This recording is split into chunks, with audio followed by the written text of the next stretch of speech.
ये सब सपना सा लग रहा है। हमने तो कभी सोचा भी नहीं था कि हम मुंबई जैसे शहर में आए। मैंने भी कहाँ सोचा था कि हमारा हनीमून यहाँ होगा। अगर वो कोर्ट कचहरी का चक्कर नहीं होता तो हम लोग अपने घर पर होते। वैसे वो लोग बहुत खतरनाक है नंदिनी, प्रॉपर्टी के लिए किसी का भी खून कर सकते हैं। अगर भैया भाभी को कुछ हो गया तो मैं अपने आप को कभी माफ नहीं कर पाऊंगा। एक मिनट, मैं भैया को एक कॉल कर देता हूँ। तक तेरी, इसकी तो बैटरी चली गई है। सुनो, तुम चिंता मत करो, उन्हें कुछ नहीं है, भगवान उनकी रक्षा करें। मैं भी कितना टफर हूँ, इतने रोमांटिक माहौल में कैसे फजूल की बातें लेकर बैठ गए। अच्छा एक बात सुनो, हमारे पास जो गहना और पैसा है, क्या इससे मामले नहीं सुलझ सकता? अब तुम शुरू हो गई। ये मेरा प्रॉब्लम है, मैं इसे सॉल्व करूंगा, समझी?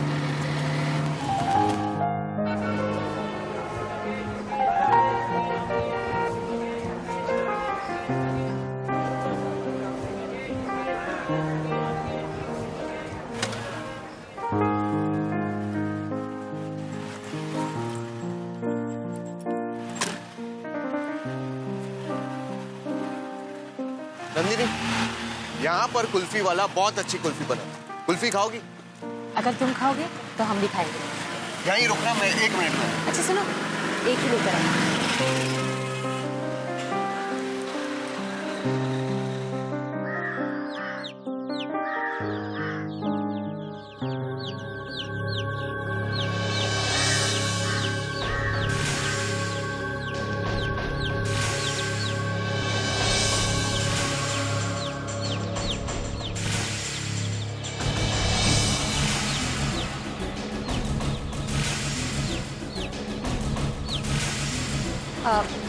आप मुझे टाइम बताएंगे?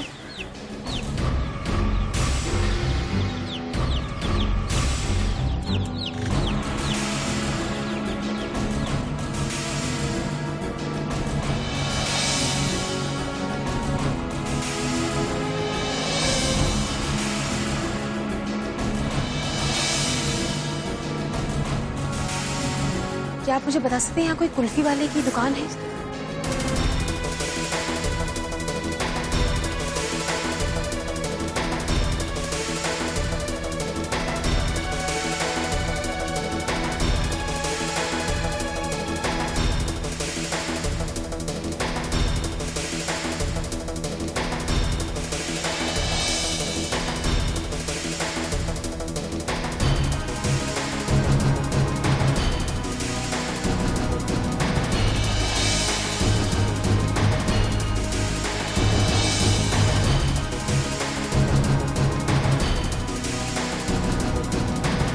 भैया, वो आपने एक आदमी को देखा है, उन्होंने ब्लू कलर का चेक शर्ट पहना है और ब्लू जीन्स पहनी है।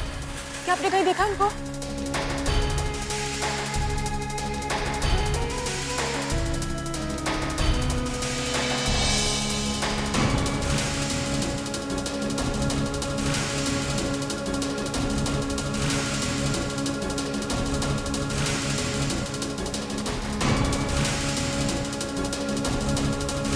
भैया जी, हमारे पति पता नहीं कहाँ चले गए, हम उनको ढूंढ रहे हैं। क्या आपने उनको देखा है कहीं पर? आपको यहाँ तो काफी लोग आते हैं, ऐसे मैं कैसे बता सकता हूँ? नहीं, उन्होंने ब्लू कलर का चेक्स का शर्ट पहना है और ब्लू जीन्स पहनी है। आप याद कीजिए ना, क्या आपने उनको देखा है? हाँ, एक सज्जन आए थे, थोड़े गोरे गोरे से। वो एक फोन करने आए थे, 1-2 कॉल किया, फिर उसके बाद चले गए। कहाँ चले गए? ये तो मालूम नहीं, लेकिन हाँ शायद वो यहाँ गए हैं। यहाँ? हाँ ठीक है।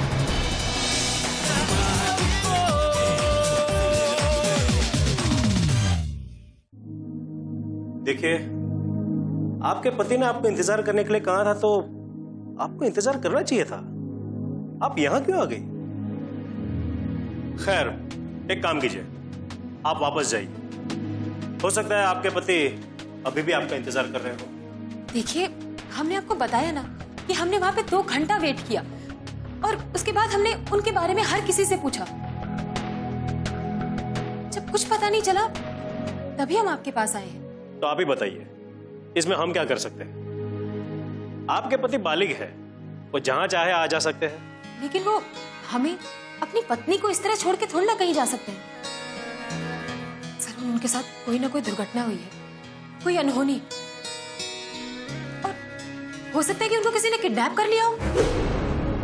मात्रे जी साहब। जू तारा रोड पे कोई एक्सीडेंट की खबर?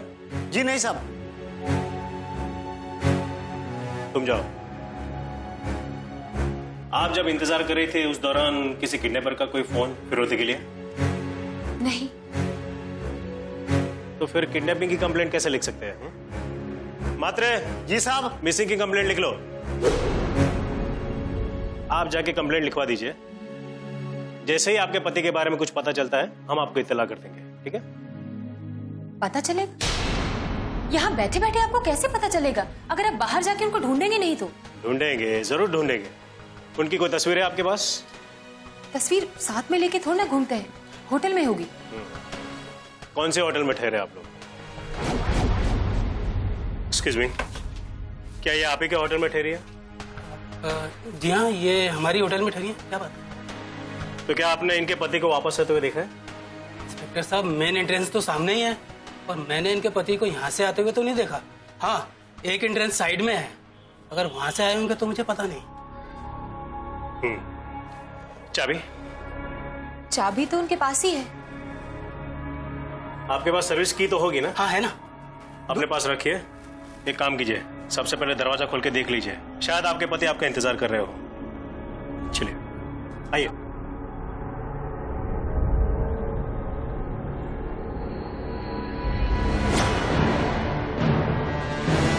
दरवाजा तो खुला है। हे भगवान, ये सब क्या है?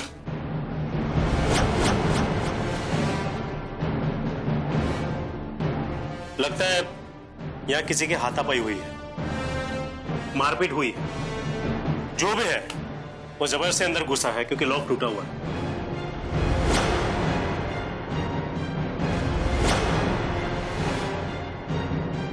क्या हुआ? हमारे सारे गहने और पैसे सब गायब हैं। लगता है वो लोग चोरी के इरादे से यहाँ पर आए होंगे। उसी वक्त आपके पति यहाँ रूम में आए होंगे, इसलिए दोनों के बीच हाथापाई हुई हो। शायद वही लोग आपके गहने और पैसे लेके चले गए होंगे। हाँ लेकिन हमारे पति तो यहाँ नहीं है। मैम, शायद वो उन लोगों के पीछे गए हो। कहीं उन्होंने हमारे पति को कुछ? हेलो मात्रे। हे भगवान, अब हम उन्हें कहाँ ढूंढे, कैसे ढूंढे? मैम, आप एक काम करिए, आप कमांड फोर्स के पास चले जाइए, वो आपके पति को जरूर ढूंढ निकालेंगे।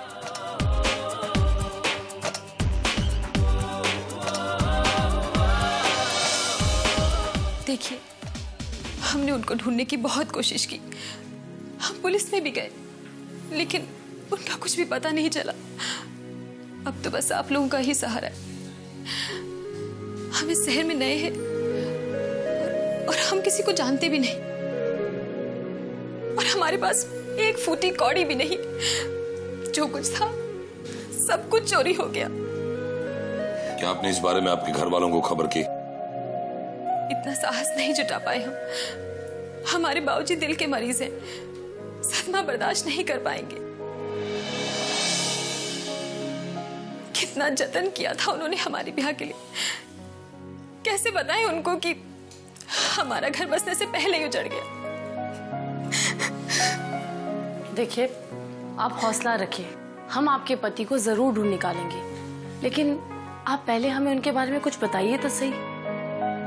उनका नाम सूरज वर्मा है।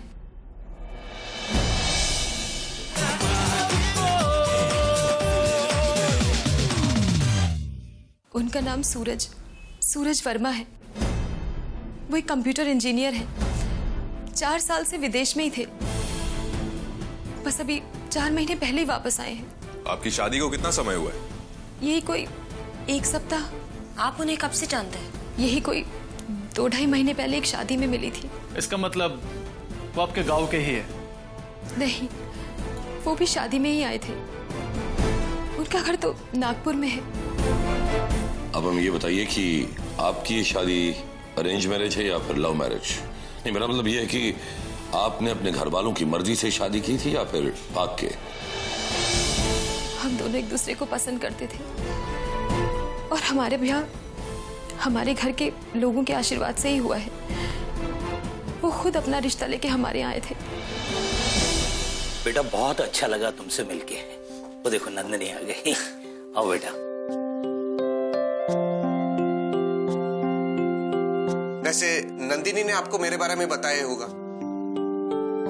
मेरे माता पिता अब इस दुनिया में नहीं रहे। वैसे गांव में मेरा एक पुश्तैनी मकान है जिसकी देखभाल मेरे भैया यानी ताऊ जी के बड़े बेटे करते। मैं सोच रहा हूं कि गांव में एक कंप्यूटर इंजीनियरिंग के क्लासेस खोल दूं। जो भी करूंगा जैसा भी करूंगा, आपसे एक वादा करता हूं कि आपकी नंदिनी को हमेशा खुश रखूंगा। बेटा तुम इतने पढ़े लिखे हो, मेरी बेटी तो सिर्फ 8वीं पास है। मुझे कहां उससे नौकरी करवानी है। वैसे मेरी माँ भी 8वीं पास ही थी और सच कहूं तो आपकी नंदिनी में मुझे अपनी माँ की छवि दिखती है। एक बात कहूं बेटा, नंदिनी को तुम्हारे से अच्छा लड़का कभी नहीं मिल सकता, लेकिन हमारी हैसियत और तुम्हारी हैसियत में जमीन आसमान का फर्क है। मैं आपकी चिंता समझ सकता हूं बाबूजी, लेकिन शादी भी मैं एकदम सादगी से करना चाहता हूं। लेकिन बेटा घर गृहस्थी के लिए गहना कपड़ा तो देना ही पड़ता है ना। लेकिन वो सामान मैं घर कैसे ले जाऊंगा? भगवान का दिया सब कुछ है मेरे पास, बस आप नंदिनी का हाथ मेरे हाथ में दे दीजिए। देखो बेटा, नंदिनी की मां ने अपनी बेटी के लिए कुछ गहने और कपड़े सहेज कर रखे थे। अब बेटी को मैं खाली हाथ तो विदा नहीं कर सकता ना बेटा। ठीक है, आप जैसा चाहते हैं वैसा ही होगा। आप शादी के लिए हाँ कर दीजिए बस। अब जब तुम और नंदिनी एक दूसरे को पसंद करते हो तो ना बोलने वाला मैं कौन होता हूं।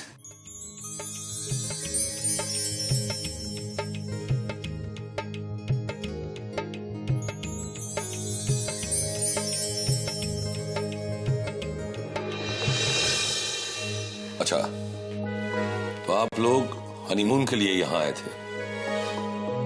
ये हनीमून तो हमारी मजबूरी थी। हमें तो शादी के बाद सीधे नागपुर जाना था और उसी दिन उनके भैया का कॉल आ गया। लेकिन भैया हम तो वहीं आने की तैयारी कर रहे थे।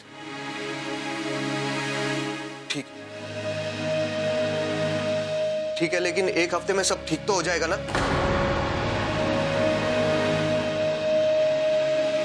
ठीक है भैया, बाय। क्या कह रहे थे भैया?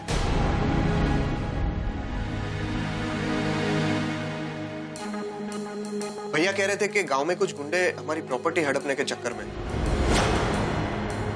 उन्होंने ऑब्जेक्शन लिया तो उनकी जान पर बनाई। हे भगवान, अब क्या होगा? अभी हमारा वहां जाना ठीक नहीं। भैया कुछ ले दे के मामला सलटाने की कोशिश कर रहे हैं। कम से कम एक हफ्ता लगेगा। तो क्या हफ्ता भर में यही रहना होगा? या नहीं नंदिता, मुंबई चलेंगे, घूमेंगे फिरेंगे और अपना हनीमून मनाएंगे। हमको तो लगता है कि उनके दुश्मनों का काम है। उन्होंने ही उनको अगवा किया है उनकी प्रॉपर्टी हथियाने के लिए। देखिए, वैसे प्रॉपर्टी के मामले में दुश्मनों से ज्यादा रिश्तेदार खतरनाक होते हैं। आप उनके वो भैया को जानते हैं? कैसे आदमी है ये?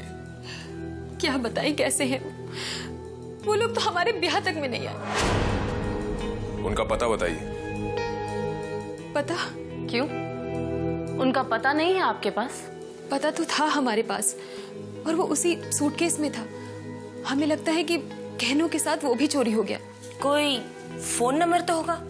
फोन नंबर तो है लेकिन वो भी बंद आ रहा है। आपके ससुराल का नंबर नहीं है आपके पास? हमारे ससुराल में है ही कौन? बताया तो है कि एक भाई है और वो भी दूर के रिश्ते में लगते हैं। हाँ, लेकिन कोई फोटो आई मीन से शादी की फोटो या फिर एल्बम है, लेकिन सब कुछ गांव में। फिर तो हमें आपके माता पिता को कांटेक्ट करना ही होगा, क्योंकि आपके पास ना ही अपने पति का कोई फोटो है ना ही घर का पता। तो फिर कैसे कांटेक्ट करेंगे हम उन्हें? कैसी बातें कर रहे हैं आप लोग? वो हमें यहाँ छोड़कर गांव जाएंगे क्या? वो यहीं गायब हुए हैं, इसी शहर में। समझे आप लोग? अभिनव, तुम और कैरल जाओ और इनके पति के बारे में हो सके इतनी इंफॉर्मेशन इकट्ठा करो। आइए।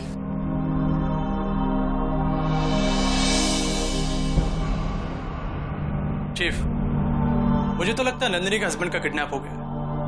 ये तो वो इस तरह से गायब कैसे हो सकता है?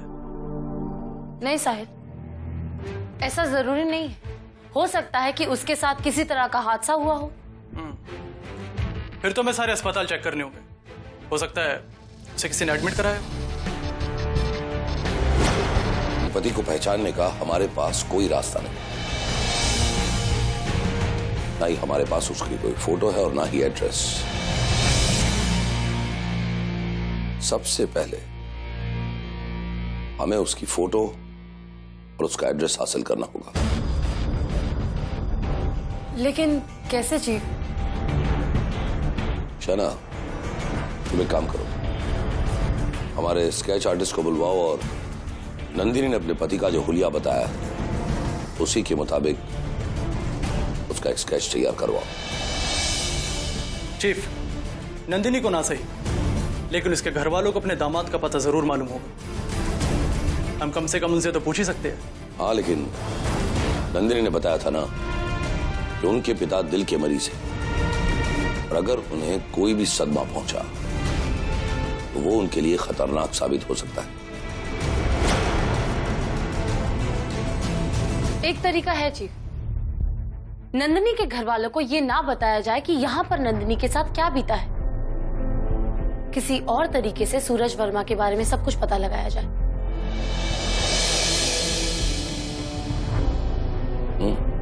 Good, very good idea. China, तुम और साहिल नंदिनी के घर जाओ और वहां जाकर सूरज वर्मा के बारे में सारी जानकारी हासिल करो। ओके? Alright chief.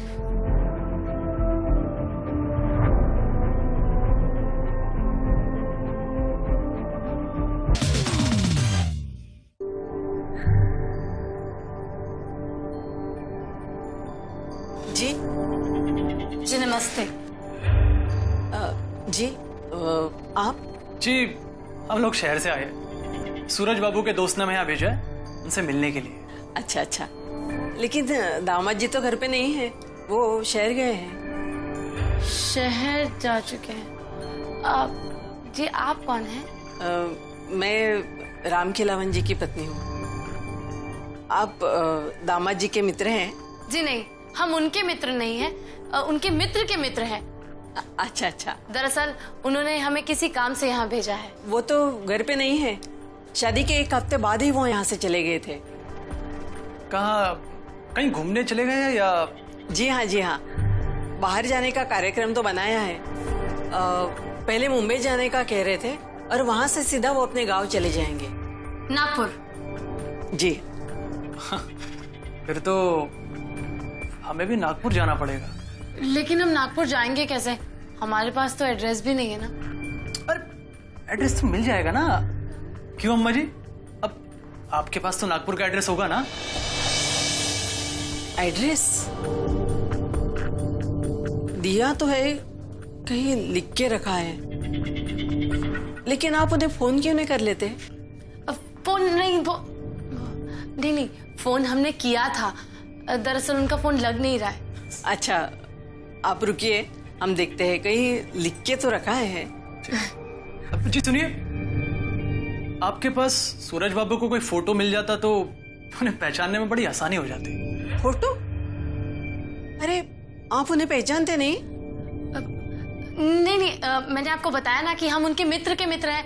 कभी पर्सनली उनसे मिलना हो नहीं पाया, इसीलिए अगर फोटो मिल जाए तो पहचानने में आसानी हो जाएगी। ठीक है, फोटो होगा तो वो भी दे देंगे। लेकिन आप एक काम कीजिएगा, जब आप दामाद जी से मिलोगे ना तो उनसे कहिए कि हमारी बेटी से बात करवा दे। उसकी आवाज सुनने के लिए हम तरस गए। जी जरूर। अब फोटो? हाँ हाँ, देखती हूँ। गड़बड़ करते तो। कौन बज रहा है तुम्हारा?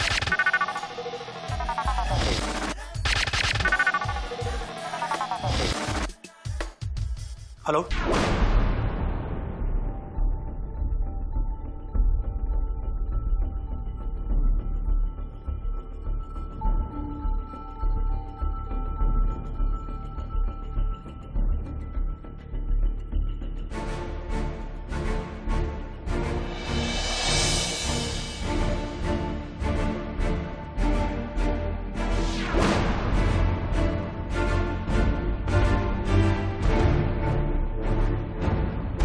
तुम लोग आ गए? कोई खास खबर मिली नंदिनी के घर से? नंदिनी के घर से तो कुछ खास बात पता नहीं चली है चीफ, लेकिन हमें पुलिस स्टेशन से फोन आया था और इंस्पेक्टर ने हमें मिलने के लिए बुलाया था। कोई खास वजह? हाँ जी, जब हम इंस्पेक्टर से मिलने के लिए गए तो उसने हमें बताया कि उन्हें एक जली हुई लाश मिली है। उस लाश का चेहरा पूरी तरह से जल चुका था, लेकिन हाँ, उसकी जेब में एक ड्राइविंग लाइसेंस मिला है जिस पर सूरज वर्मा का नाम लिखा हुआ है। लेकिन ये समझ में नहीं आ रहा है चीफ कि ये कैसे पता लगाया जाए ये लाश सूरज वर्मा की है या नहीं।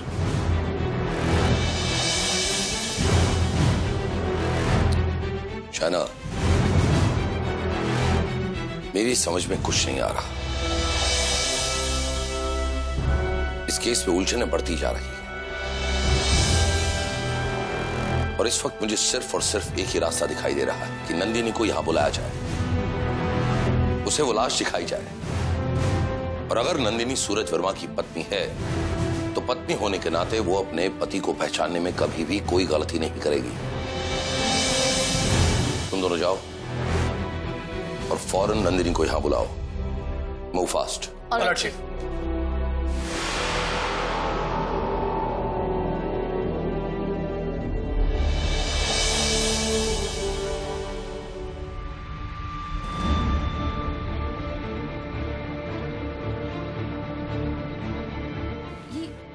ये आप लोग मुझे यहाँ क्यों लाए हैं?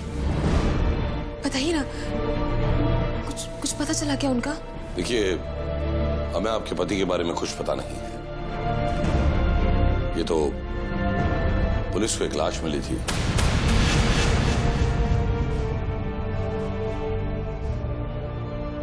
Dead body? मतलब? आप इस लाश को एक बार देख लीजिए, हो सकता है आप इसे पहचानती हो। क्या आप मुझे किसकी लाश दिखाने लाए? किसकी लाश? देखिए, घबराइए मत, हो सकता है ये लाश किसी और की हो। हम एक बार तसल्ली करना चाहते हैं। वैसे चेहरा पूरी तरह से बिगड़ चुका है, इसलिए अगर आप इसके कपड़े और बॉडी देखकर आइडेंटिफाई करें तो बेहतर होगा।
देखिए, हमें इनके पास ये ड्राइविंग लाइसेंस भी मिला है जिस पर इनकी फोटोग्राफ भी है।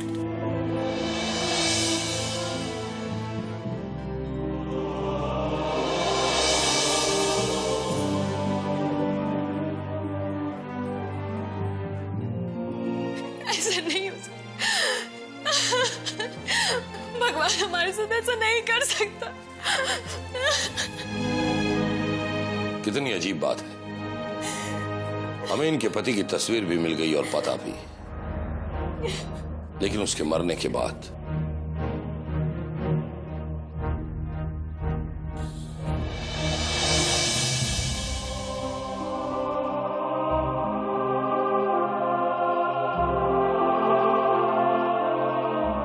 जी कहिए, किससे मिलना है आपको? ये घर सूरज वर्मा का ही है। जी हाँ, आप लोग कौन है? हम कमांड फोर्स से हैं। सूरज वर्मा आपका रिश्तेदार है? रिश्तेदार? मैं उनकी धर्म पत्नी दीपा वर्मा हूँ।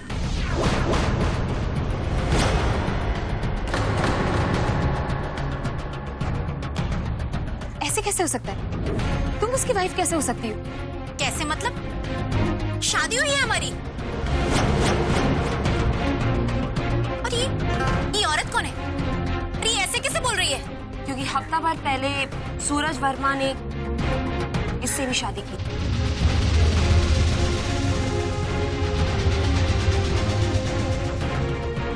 ये क्या बकवास कर रहे हैं आप लोग? मेरे पति कभी ऐसा कर ही नहीं सकते। मैं अभी अपने पति को आपके सामने लाकर खड़ा करती हूँ, सब पता चल जाएगा कि सच क्या है। I am really sorry ma'am, लेकिन वो आपको कुछ नहीं बता सकते कि वो अब इस दुनिया में नहीं। क्या? जी हाँ, एक ट्रेन एक्सीडेंट में वो अपनी जान गंवा चुके हैं। यही इन्फॉर्मेशन हम आपको दे रहे हैं। क्या बकवास कर रहे हैं आप लोग? आप लोगों को कुछ पता भी है? दीपा, क्या बात है, क्यों चिल्ला रही है? देखिए ना, ये लोग कैसे पागलों जैसे बातें कर रहे हैं। ये लोग कह रहे हैं कि आप इस दुनिया में नहीं है और साथ में आपकी पत्नी को भी लेकर आए हैं। क्या बात है? कौन है आप लोग? Command force. और आपकी तारीफ? मैं तो सूरज वर्मा हूँ।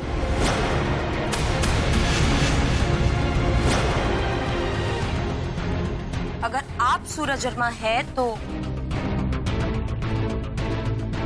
ये कौन है?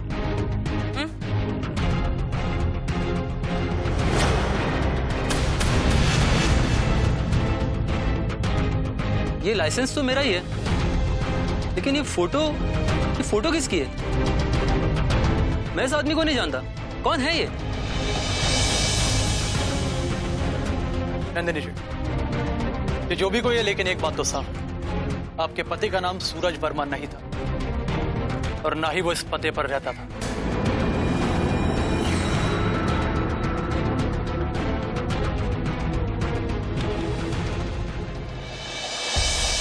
चीफ, जो सूरज वर्मा की लाश हमें मिली है, उसके फिंगरप्रिंट्स हमारे क्रिमिनल डेटाबेस से मैच कर।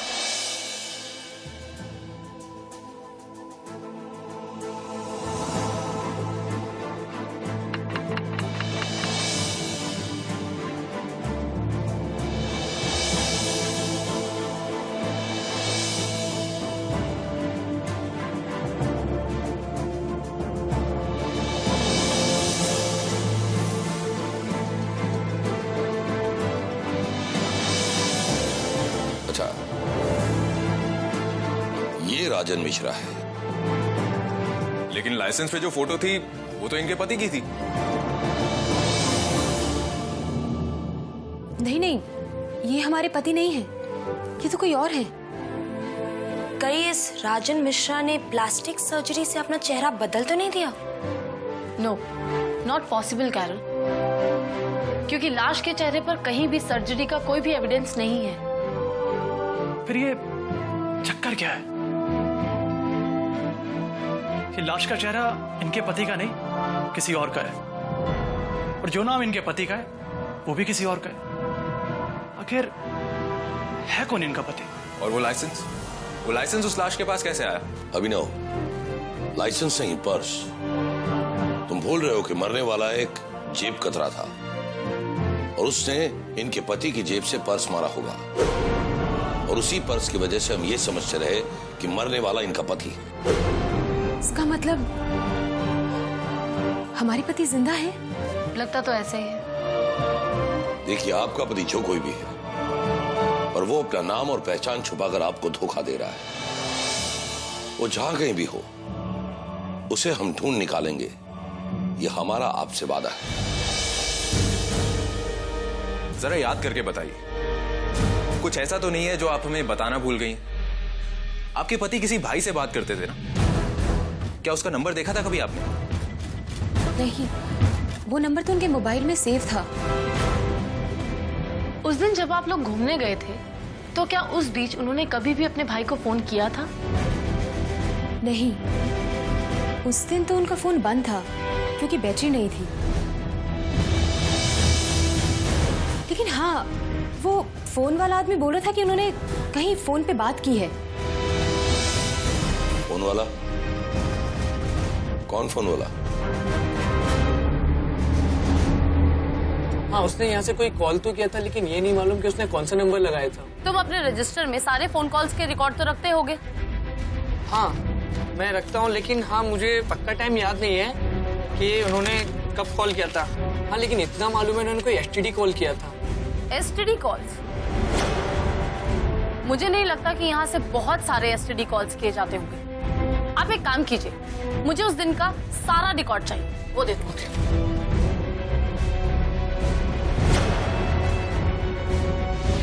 नंदिनी ने हमें जो टाइम बताया है उसके हिसाब से उस 1 घंटे में उस फोन बूथ से सिर्फ एक एसटीडी कॉल किया गया, उल्लासनगर के मैरिज ब्यूरो में। इसके मालिक का नाम है ओम प्रकाश गुप्ता। Om Prakash Gupta, marriage bureau. हमारे सूरज वर्मा के बड़े भैया ये गुप्ता जी ही हैं।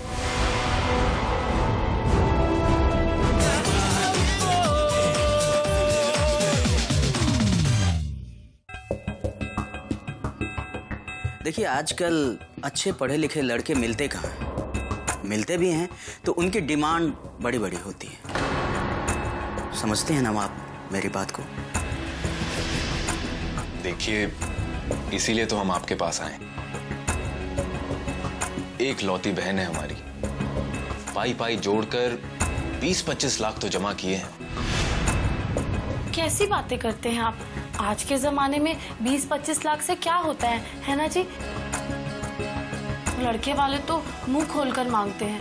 नहीं, ऐसी बात नहीं है। हमारे पास कुछ ऐसे भी लड़के हैं जो दहेज प्रथा के बिल्कुल खिलाफ हैं। कुछ एनआरआई लड़के भी हैं जो बस एक अच्छी लड़की की तलाश में हैं। हाँ, खुशी से आप अपनी बहन को कुछ देना चाहते हैं तो दे सकते हैं, इसमें कोई पाबंदी नहीं है। अगर ऐसी बात है तो हमें भी ऐसा कोई लड़का दिखाइए। देखिए, जितना भी पैसा जमा किया है सब न्यौछावर कर देंगे। जी बिल्कुल, अभी दिखाते हैं आपको। ये देखिए, ये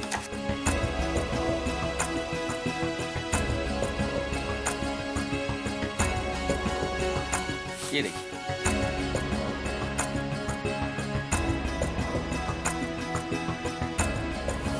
ये देखिए,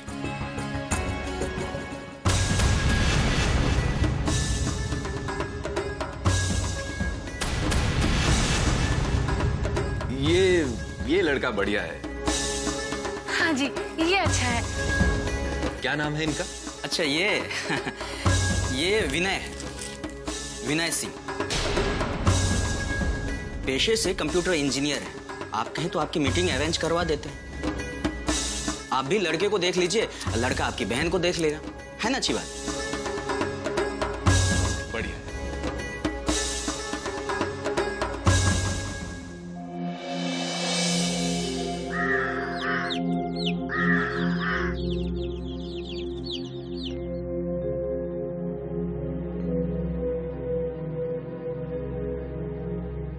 अरे, आ गए हो। आइए आइए। नमस्ते नमस्ते।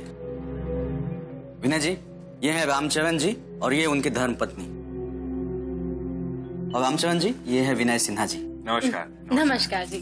नमस्ते। धन्य भाग हमारे जो आप हमारे घर आए। आइए ना विराजिए। हाँ, बैठिए।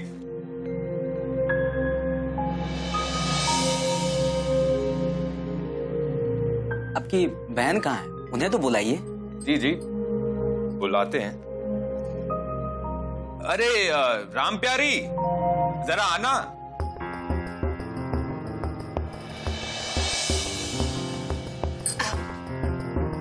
जी, बैठो। ये है हमारी बहन राम प्यारी।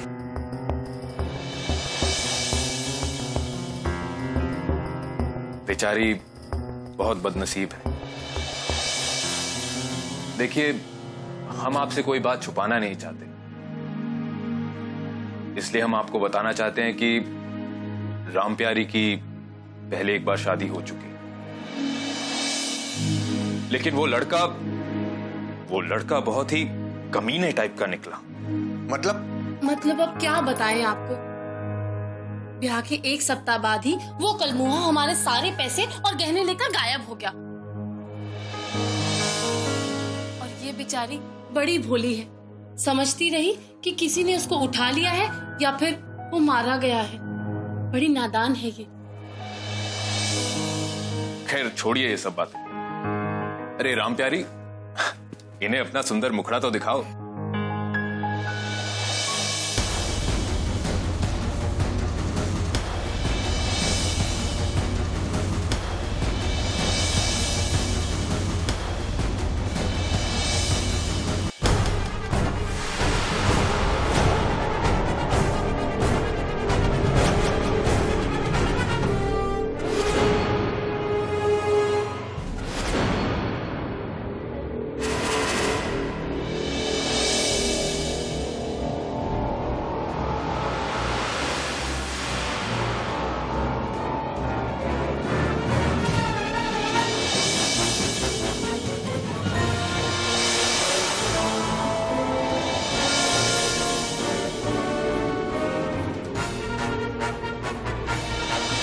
मिस्टर विनय सिन्हा उर्फ सूरज वर्मा, अब पता चला हम किस कमीने के बारे में बात कर रहे हैं। क्यों किया आपने हमारे साथ ऐसा?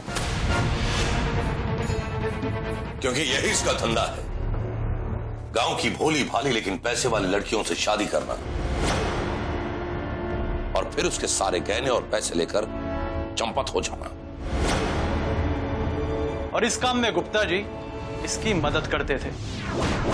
लड़कियां ढूंढते हैं गुप्ता जी। ये आप क्या कर रहे हैं? हमारी कुछ समझ में नहीं आ रहा।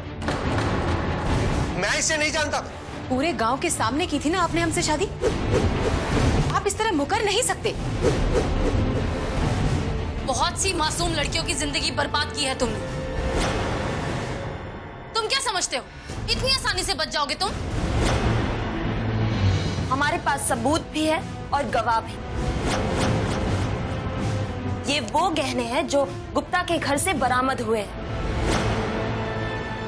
और इनमें नंदिनी के पिता के दिए हुए गहने भी हैं। नंदिनी, माफ कर दो मुझे। मैं तुम्हारे पैर पड़ता हूँ। मैं तुम्हारा पति हूँ। मुझे माफ कर दो प्लीज। आज तक तुमने शादियां तो बहुत कर ली,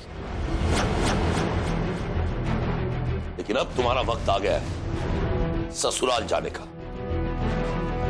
साहिल, अरे सैम,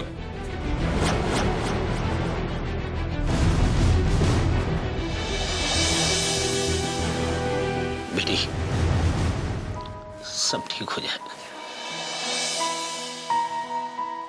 आपकी बेटी तो हमने आपके हवाले कर दी है और बहुत जल्द आपके गहने और रुपए भी आपको मिल जाएंगे। उस सब का हम क्या करेंगे? हमारी दौलत तो ये है, हमारी बेटी। काश लोग भी आप ही की तरह अपनी बेटियों को दौलत समझे, बोझ नहीं कि जिसे छुटकारा पाने के लिए वो किसी भी अनजान आदमी के पल्ले उसे बांध देते। आप भी ध्यान रखिए, शादी ब्याह के मामले में लड़के लड़की की पूरी तरह से जांच पड़ताल कर लीजिए। नंदिनी तो जिंदा बच गई, लेकिन कुछ दरिंदे ऐसे होते हैं जो सिर्फ और सिर्फ रुपयों की लालच में शादी कर लेते हैं और फिर अपने जीवन साथी की हत्या कर देते हैं ताकि वो एक नया शिकार ढूंढ सके। और इसीलिए अगर आपको सुरक्षित रहना है तो सावधान रहिए।